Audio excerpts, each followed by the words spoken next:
क्या आप इसे इसी तरह से कहना चाहेंगे कि नाकाम हो चुकी है ये बातचीत? देखिए, अगर आप सिर्फ पाकिस्तान के पॉइंट ऑफ व्यू से देखें तो हम्म। पाकिस्तान ने तो इसमें बहुत कामयाबी हासिल कर लिया है। पाकिस्तान को जो चाहिए था, पाकिस्तान को उससे ज्यादा मिल गया। आप दोनों जाने।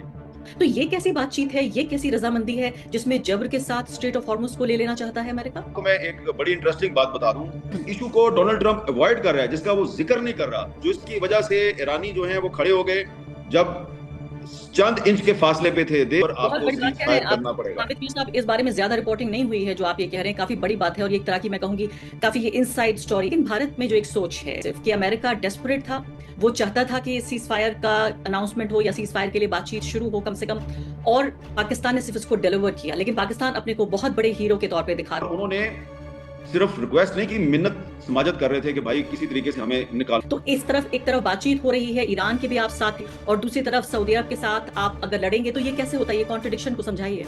पाकिस्तान अपना इंटरेस्ट को समझता है और जो हमारे इंटरेस्ट में होगा वो चाहती हूँ कि एक और कॉन्ट्रडिक्शन ये है कि कैसे एक मुल्क अमेरिका के साथ भी नजदीक है, उधर चाइना के साथ भी नजदीक है, यानी वही एक पैरेलल है कि ईरान और सऊदी अरब और यहाँ जो है चाइना और अमेरिका, कैसे कर पाते हैं आप? तो आप ज्यादा फिक्र ना करें पाकिस्तान की। नरेंद्र मोदी की सरकार से ये नहीं हो सका, तो आपने जरा ट्रंप साहब को नाराज कर दिया।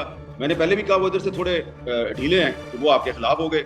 उसका पाकिस्तान को फायदा हुआ। हमने उनको नोबेल पीस प्राइज के लिए नॉमिनेट कर दिया। वॉर प्रेसिडेंट को एक पीस प्रेसिडेंट का तबगा या उसके लिए उनको उनको नॉमिनेट करना या उसकी सिफारिश करना, क्या आपके गले उतरता है ये? अब ये जो गलती है, इसी की वजह से डोनाल्ड ट्रंप जो है वो हमारे साथ बातचीत पे राजी हो गया। लेकिन आपको पता है कि वो एक ड्रामेबाज इंसान है और थोड़ा सा यहाँ से भी ढीला है, उसका दिमाग भी थोड़ा उसका जो है वो खराब है।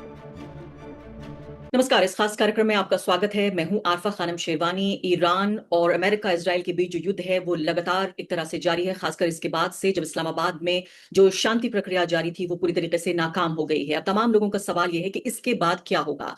हम ये भी देख रहे हैं कि जंग के मुहाने अलग अलग तरीके से भी खुल रहे हैं। उधर टर्की ने भी एक तरह से इसराइल को इस बात के लिए धमकाया है कि अगर इसी तरह से चलता रहा तो हम आप पर हमला करेंगे। उधर हम देख रहे हैं कि पाकिस्तान में इस वक्त क्या हो रहा है। इन पूरी बातचीत के मद्देनजर और आगे का रास्ता कैसे अपनाया जाएगा, खासकर इस बातचीत के नाकाम होने के बाद हम ये देख रहे हैं कि यूनाइटेड स्टेट्स ने ये कहा है कि अमेरिका की जो सेना है वो भारतीय समय 7:30 बजे के हिसाब से अगर देखें तो ईरान के जो पोर्ट्स हैं, जो उनके बंदरगाह हैं, वहां आने जाने वाले सभी जहाजों पर रोक लगाना शुरू कर देगी। साथ साथ उन्होंने ये भी कहा कि जो जहाज ईरान के अलावा किसी और देश के बंदरगाह के लिए जा रहे हैं उन्हें स्टेट ऑफ हॉर्मुज से गुजरने से नहीं रोका जाएगा। अब ये जो जबरदस्ती हो रही है ईरान के साथ और स्ट्रेट ऑफ हॉर्मुज पे कब्जे की के लिए, इस सब के मद्देनजर किस तरह से इन बातचीत को देखा जाए। हमारे साथ इस मुद्दे पर बातचीत करने के लिए बेहद खास मेहमान मौजूद हैं। वरिष्ठ पत्रकार हामिद मीर इस वक्त हमारे साथ पाकिस्तान से सीधे जुड़े हुए हैं।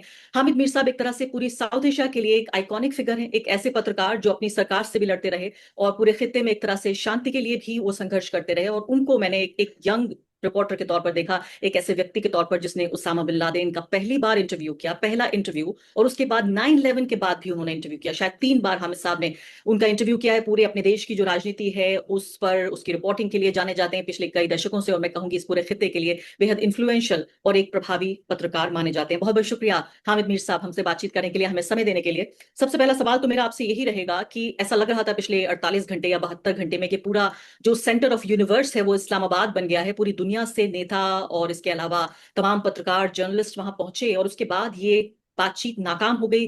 क्या आप इसे इसी तरह से कहना चाहेंगे कि नाकाम हो चुकी है बातचीत, या फिर हम ये माने कि पहला राउंड नाकाम हुआ है? बहुत शुक्रिया आरफा खानम शेरवानी साहिबा।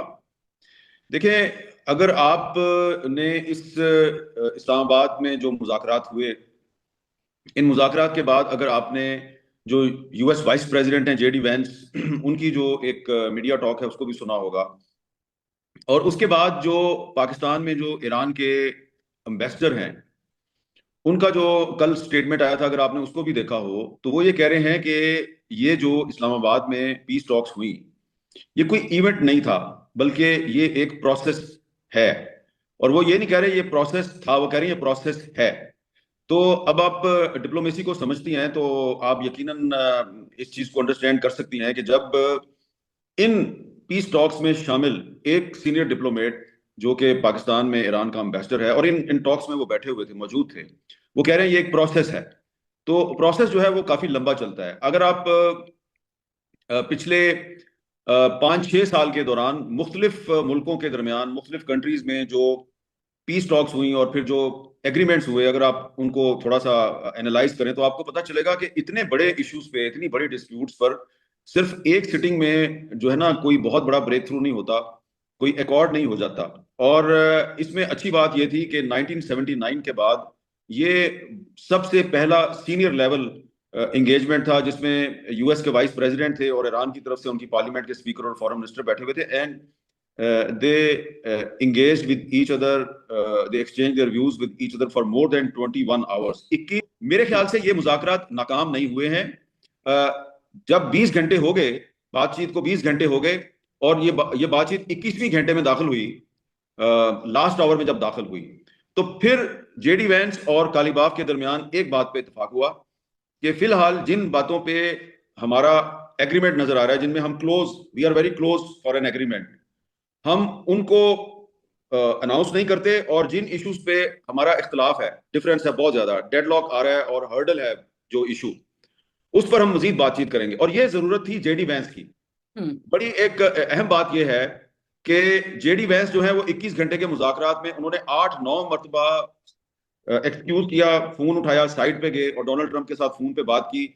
कभी 3 मिनट, कभी 5 मिनट, एक दफा उन्होंने 10 मिनट तक उनको ब्रीफ किया, और Donald Trump indirectly in peace talks में शामिल थे।